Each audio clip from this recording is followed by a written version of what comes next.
Welcome to National Focus. I'm Jarna Hector. Coming up, Honorable Prime Minister Skerrit delivers a message of hope on Independence Day. 14 received the highest honors of the land, and Dominicans across the island embrace the spirit of community to beautify their country. Stay with us for details of these and other stories after this.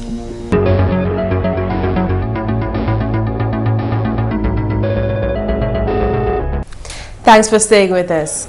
The Independence Day military parade was one which brought a surge of pride and hope in the breast of every Dominican on Tuesday. So was the Independence Day address by the Honorable Prime Minister Roosevelt Skerrit.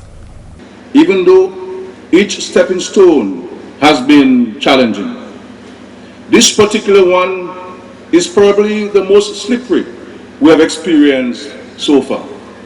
But we must never lose our footing as we make our way towards our goal. In his address, he reported on Tropical Storm Erica and its lingering effects, highlighting that the island, especially specific sectors, are recovering steadily. Among them, Dominica's primary economic contributor, agriculture. I am encouraged by the early signs of resilience of our farmers. Reports indicate that the sector is maintaining levels of coffee, cocoa, and banana production. We are still on target to complete the abattoir, using this as a stimulus to increasing poultry and livestock production. Importantly, the Honorable Prime Minister reminded Dominicans that still in its 37th year of independence from Britain, the Nature Isle nation still stands strong. We may be hard-pressed, but we are not crushed. We may have been knocked down, but we are not defeated. We may have been set back, but by the grace of the Almighty God, we are going to rebuild the new Dominica, and we shall build it together, my dear brothers and sisters. In this our 47th year of independence, we must ask and answer these questions. What can we learn from the mistakes of the past? And what can we do as individuals and as a country to mitigate the damage in the future? My brothers and sisters, we are known to be a resilient people. Now we have to dig deeper into that resolve and use our skill set to formulate strategies for rebounding from this experience. As is customary, Dominica's head of state, His Excellency President Charles Savre, presided over the event, accompanied by his wife. Dominica's highest award, the Dominica Award of Honor, was bestowed on Dr. Carissa Etienne at this year's Independence celebrations. Dr. Etienne was recognized for her work in public health and international affairs. She is currently the director of the Pan American Health Organization. Dr. Etienne contributed to public health in Dominica for over 38 years and has served both locally and internationally with distinction. She has held several positions in Dominica, including Chief Medical Officer, Medical Director, Disaster Coordinator, Coordinator of the National AIDS Program, and Director of Primary Healthcare Services. The second highest award, the Cicero Award, was bestowed upon Senior Counsel Anthony Astafan. He was described as the leading public and constitutional law practitioner in the Eastern Caribbean, having represented several prime ministers and governments in the OECS. GIS News caught up with Senior Counsel Astafan after the ceremony.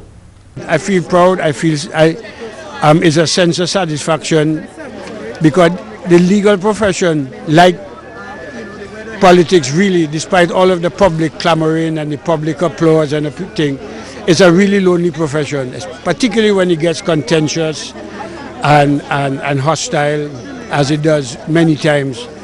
And you never really look over your shoulder to see if anyone's paying attention to the work that you're doing. And when all of a sudden, and it is all of a sudden, I didn't know this was coming, a government gives you an award, the Cicero Award, as a sign of appreciation to your contribution to the law and civil society and the rule of law. You have to feel proud and you have to feel appreciated, and that's how I feel today. it's good to know people are listening and reading and understanding and appreciating what I've been trying to do all of these years. Meritorious Service Awards will be presented to Francis Emmanuel for Private Sector Development, Akel Rafoul for Business and Tourism, Clifford Parry-Law for Education, Zetma Tuse for Health Management, Josette Maria John Baptist for Early Childhood Education, McCarthy Marie for his work in the music industry, Wilson Brumant for Agriculture, Andreas Burkhardt for Physical Education and Sports, and Benoit Badwell for Air and Seaport Development. I was surprised to hear, and yeah, it makes me feel different because all these years I've been here in Dominica doing my voluntary work and helping, and I feel honored and I'm proud. I feel very elated, gratified in the fact that I was looked at in terms of the services that I performed, and I would just like to say that indeed hard work does pay off, and as you continue to work, I would say do so for the love of country. 2 individuals and 1 group received the Services Medal of Honor. Alan John for Community Service, Silma Agnes Coffey for Early Childhood Education, and the First Serenade Band for their contribution to music in Dominica. This is a milestone for the band, and we are very thankful that the government of Dominica and the people of Dominica recognize First Serenade with this award. I would like to dedicate this award to my mom who recently passed. She was a founder member of First Serenade Band. She would have been proud today. In other news, after 50 years, the National Cultural Gala is still going strong. Many gathered at the event at the Botanic Gardens on Tuesday and enjoyed the songs and scenes of Dominica's culture and tradition. The Honorable Minister for Culture, Justina Charles, called on Dominicans to look at their individual roles in nation building. Are you caring and managing government and your workplace resources in a prudent and responsible manner? Are you helping in keeping your country clean and green? Are you satisfied and comfortable with the services that you give? Will you be participating in Community Day of Service tomorrow? Do you give of your time, talent, and treasure without always looking for remuneration? Are you a mother to every child in helping to shape a positive future generation? All of these are questions that we all need to ponder on and identify in what area, and those I did not mention, that you can all make a contribution to the development of this country. Cultural groups from across the country displayed their talent in steel pan, drumming, jingping, and ballet. One of Dominica's leading accordionists, Edney Francis of Petit Savan, received the Lifetime Achievement Award for his outstanding contribution to the preservation and promotion of traditional music.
The sixth form Cicero Singers received the E.O. Libla Trophy for its outstanding work in promoting choral music.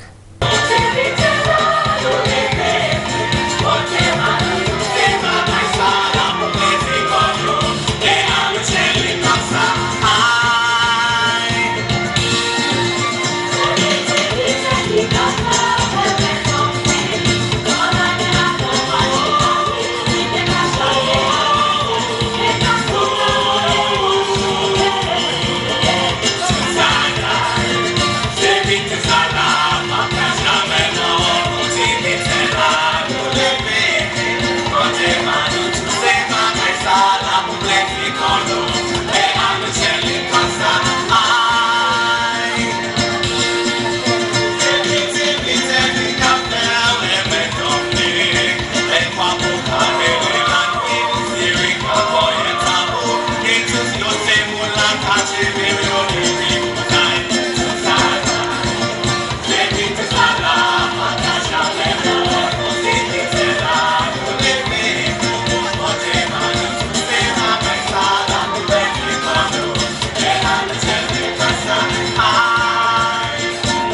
Other performances came from Vekas Primary School, the Karina Cultural Group, and the Flamboyant Dancers.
In more news, Honorable Prime Minister Roosevelt Skerrit is in London, England on the first leg of a four-nation business trip that will take him to several parts of Asia. He will be making stops in Hong Kong, Thailand and Vietnam, promoting Dominica as an ideal place to invest. The Prime Minister is leading a Dominican delegation to various international forums convened for the promotion and marketing of investment, immigration, and various other forms of what is commonly referred to as citizenship by investment programs. At least 2 other Caribbean prime ministers and representatives of other Eastern Caribbean governments are slated to attend and participate in these forums. Honorable Skerrit had announced after Tropical Storm Erica that he would vigorously market Dominica's citizenship by investment program to raise much-needed funds for rebuilding and reconstruction. In his absence, the Honorable Minister for Planning, Economic Development and Investment, Dr. John Colin McIntyre, is acting Prime Minister. You're watching National Focus. Coming up, Dominicans get to work on cleanup and beautification. Stay with us. Introducing the Government of Dominica Internal Directory mobile app, available for download from the Google Play Store, One Mobile Market, and the Government of Dominica's website. Access to all ministries and sub-departments' phone, email and office addresses and websites. Simply select a ministry and the sub-department. You can dial directly from the app or save the numbers to your phone contacts. It's convenience at your fingertips. Is my passport ready for pickup? Good. It really works. Download the Government of Dominica Internal Directory mobile app today. Welcome back. Communities on the East Coast took on beautification projects on Wednesday morning. From clearing drains to trimming and replanting flowers, residents were keen on restoring their communities to its previously pristine state. In the community of La Plaine, GIS News met the Honorable Parliamentary Representative for the area, Peter Seja, giving support to a football team in the area. Basically, what we are doing this morning is addressing a number of the drains and culverts, and of course we are doing a lot of brush cutting, because over the last 2 months there has been a lull in the activities as far as the community aspect component of the NEP is concerned. So today we have about 3 or 4 groups in the La Plaine proper area that are focusing on cleanup and cutting off the ornamental plants, trimming them nicely. Because of the situation confronting Dailies with the gorge at Boudica and another gorge at the less spoken about gorge at Victoria in Delis, which has effectively rendered our school non-functional. We are working on a bypass road, so I have provided, outside of the community service funds, I have provided some 50 bags of cement for them. That is in addition to a 75 that I had already given. And this morning, they are working on sealing a bypass road through the La Roche Catholic Church. Captain of the Laplain football team, Biko Williams, says it's the team's duty to give to the community. As an initiative of Community Day of Service, my football team and I, we decided we're going to clean the playing field. I mean, that's the main source of sports in our area, so we decided to clean up today. It's not also us alone, it's for the youth and it's for the whole environment and for the village. This woman in Balizier says Erica could not stop her from coming out. We just clean up the area, cutting the trees, the flowers, and since 9 o'clock we started. And from there we might go somewhere else and help, we never know. Work was also ongoing in Casgori and High Street Laplain. In the community of Grand Fort, a group of men, women and children was clearing drains and beautifying the community's Pentecostal church. Well, as the Prime Minister rightly said, it's Beautification Day, so we, the members of Radiant Life Fellowship Grand Fort Pentecostal Church, together with our pastor, decided to beautify the area. It's not completed, as you may have noticed, but as a body of Christ, we decided that this is the best time to work. We're putting the drains, the ladies will be planting some flowers, and the men help with the enhancing of the building and to cut some of the long bush that's overhanging over the tree, the building.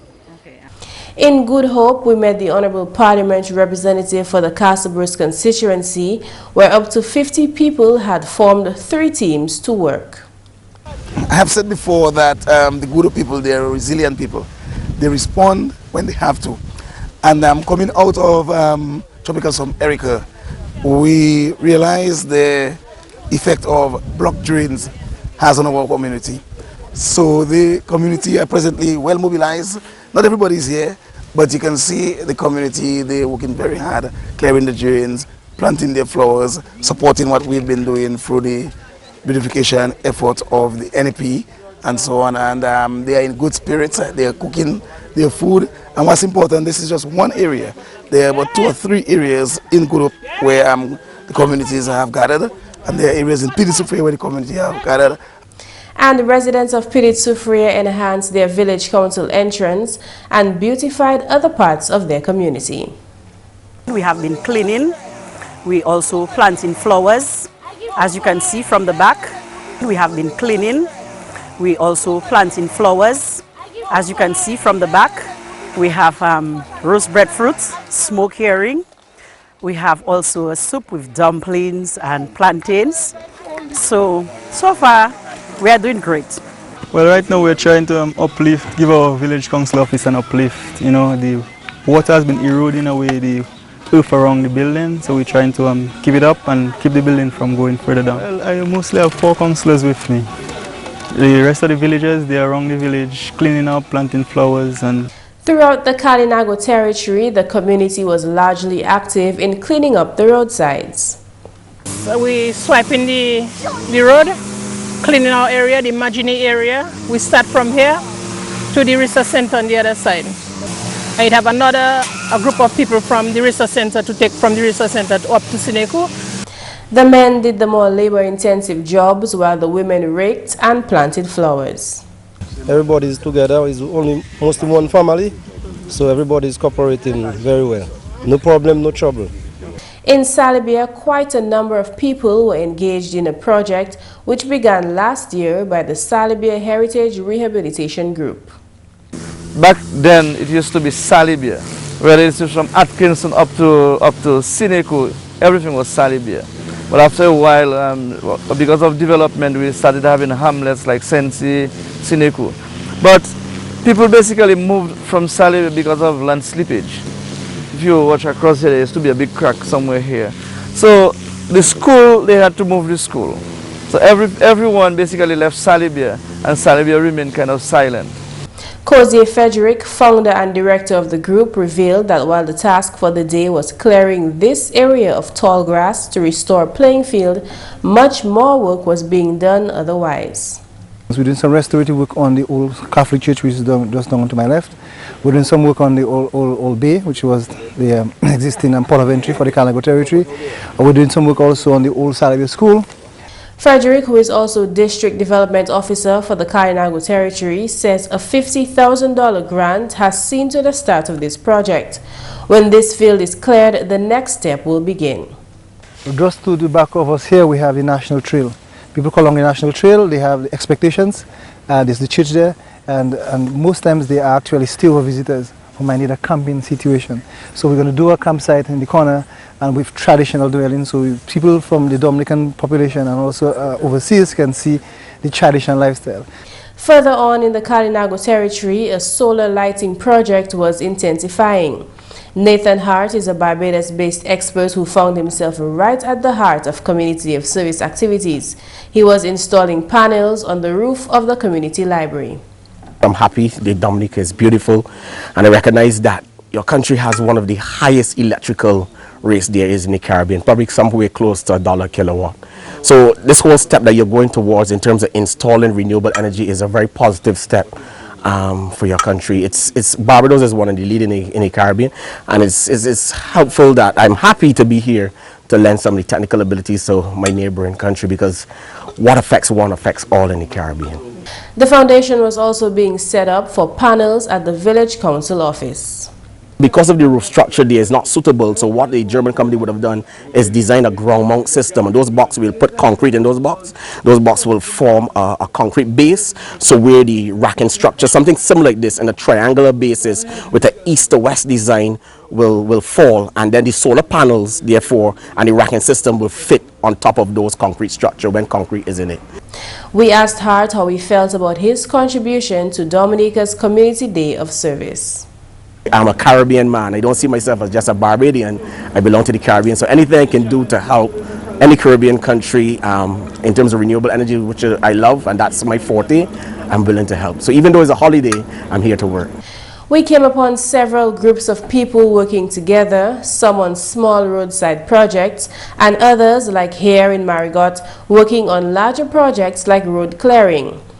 In Woodford Hill, Whitfield Wallace was leading a team of able-bodied men and women. We have taken it from the main road down to the beach itself, and we are cleaning it up so that it can be much more comfortable for the people. The communities towards the south of Dominica were also bustling on Community Day of Service. Residents of Point Michel were in full swing cleaning and beautifying the beach. Chairperson of the Point Michel Village Council, Erica Jules, told GIS News it has always been her mission as chairperson to beautify her community.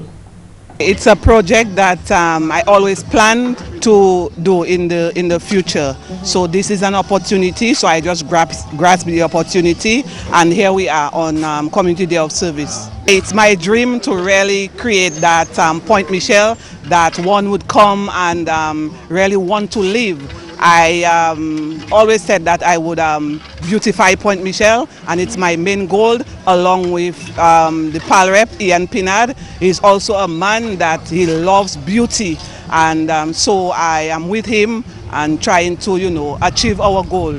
But our main goal is to really beautify and have Point Michel like the #1 in the island. She revealed that funds were provided by government. The government gave about $1,500, not about, but $1,500, and this we used in purchasing plants from the gardens. And so we have different kind of plants, palms, crotons, and there's a green and yellow, but I'm not sure the name of the plant. But however, it's there, and it's going to create a beautiful ambience. Residents of Scott's Head, Soufriere and Galliot were also out and about cleaning up their community. Conrad Caesar is Deputy Chairman of the Scott's Head, Soufriere, Galliot Village Council. Between Soufriere, Scott's Head and Galliot, we have some beautification happening in the community, especially on the beach side. As you could see there, they have a set of people working already. That's a Scott's Head Improvement Committee joining us to work together. And we have some people by the church, St. Benedict's Chaplain Scott said, doing some cleaning and beautifications by that area, and we also have some tires that the council provide for them, and we well painted it with the LYO, and the LYO group will also join the church members to clean up that area, and then they will lay up their tires, and then they will get the flowers from the council's office. We have the flowers ready for them, so they will plant the flowers for beautification. Caesar also notes that roadworks were completed within the village. In Soufriere, we have SOS, and SOS is the main project that we wanted to take in SOS because they have a code with some serious heavy issue, and the council looked at the first priority to take care of that problem for the people in SOS, especially for healthcare, and that project is started for this morning. And in Soufriere again, they have another guy that volunteered himself to the council, bring out himself to ask the council some help to build a wall where the government had built a road, and it's not building a bigger wall. Even in case somebody driving, according to the driving, they might go over. So if you put a wall, it's to protect drivers. So he took on his own, with his own pleasure, to ask council to help him and to give him some stuff, materials, to do that project on his own without pay. And we get into it, and we accepted it, and then we have that project going on in Soufriere. Head of the Soufriere Improvement Committee, Adeline Detouche, was especially appreciative of the newly relocated persons from the Pilit-Savan community who participated in the cleanup of Champagne Beach. I'm here with one member of the Improvement Committee, and the other people you see there are the residents of Pilit-Savan who were relocated here. So I want to thank them for seeing it fit to do something for the community. We know that Scotland is a tourism area. A lot of tourists usually come here. The locals themselves enjoy the beach. So we have to make sure that it's always kept clean. But sometimes it is not clean because of the seas. Whatever the seas get, they come and throw it back to us again. So we are trying to collect those things, to put back in the heaps and to burn them up. Beautification was done in the form of artfully painted tires, which were displayed around the community. Further south, in the area of Grand Bay, work was done on the Geneva playing field. GIS News caught up with the Honorable Senator Ed Regis, who was on site assisting alongside other community members. Well, basically, the Grand Bay Village Council undertook to continue a cleanup operation here at the Geneva playing field. As you would have known, during Tropical Storm Erica, the playing field was completely flooded with a lot of debris on the playing field, and you can see that some work has already been done, some excavation and so on. And today we are doing the final part of really clearing out the debris on the playing field. So we've gotten a few sports enthusiasts and another set of community workers who have come out to assist us to clear the playing field. Also, the Pierre Charles Boulevard itself got some damage, which runs alongside the Geneva playing field, and we're doing some brush cutting and clearing out of some of the silt that is still there because the Geneva River had flooded its banks and had flooded the whole area. So that is one of our main projects for today, Community Day of Service. These were the highlights of Community Day of Service in Dominica this year. Coming up next, why skipping meals is not a good idea. When you don't eat for 12 hours, your metabolism slows by 40%. This is why eating regularly is essential for good health and especially for weight loss. And that's all for this edition of National Focus. We always welcome your suggestions and comments. Drop us an email at gis@dominica.gov.dm or visit our website news.gov.dm. Like our Facebook page, facebook.com/GIS News Dominica, and follow our Twitter at GIS Dominica. You can also catch up on past National Focus newscasts on our GIS Dominica YouTube channel. From all of us here on the GIS News production team, I'm Jarna Hector. Thank you for watching and join us again next time on National Focus.